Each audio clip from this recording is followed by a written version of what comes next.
పెళ్ళయ్యాక భార్యాభర్తలు విడిగా ఉన్నంత మాత్రాన జ్యుడిషియల్ సెపరేషన్ అవుతుందా? కాదు. నా పేరు వైష్ణవి. నేను అడ్వకేట్. ఈరోజు వీడియోలో జ్యుడిషియల్ సెపరేషన్ గురించి తెలుసుకుందాం. భార్యాభర్తలు వివిధ కారణాల చేత విడిగా ఉన్నంత మాత్రాన అది జ్యుడిషియల్ సెపరేషన్‌గా పేర్కొనబడదు.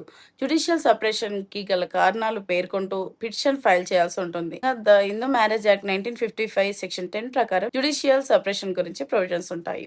దాని ప్రకారం ఇద్దరు భార్యాభర్తల మధ్య గొడవలు జరిగినప్పుడు, మెంటల్ హారాస్మెంట్ గానీ, ఫిజికల్ హారాస్మెంట్ గానీ జరుగుతున్నప్పుడు, వాళ్ళు ఒకే దగ్గర ఉండకుండా విడిగా ఉంటూ కూడా భార్యాభర్తల బంధాన్ని కొనసాగించొచ్చు. దీనికోసం కోర్టును ఆశ్రయించి జ్యుడిషియల్ సెపరేషన్ పిటిషన్‌ని ఫైల్ చేయాల్సి ఉంటుంది. జ్యుడిషియల్ సెపరేషన్ అయినంత మాత్రాన డైవర్స్ అయిపోయినట్టేనా? కాదు.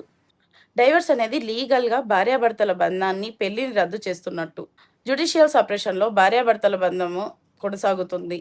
పెళ్లి రద్దు కాబడదు. ఈజీగా తెలుసుకోవాలంటే ఏ పేజ్ ఫాలో అవ్వాలి? Simple. T Vaishnavi advocate page follow చేయండి. లీగల్ అవేర్నెస్, లాస్ అన్ని తెలుగులో సులభంగా తెలుసుకోవచ్చు. అయితే ఇప్పుడే ఫాలో చేస్తాను.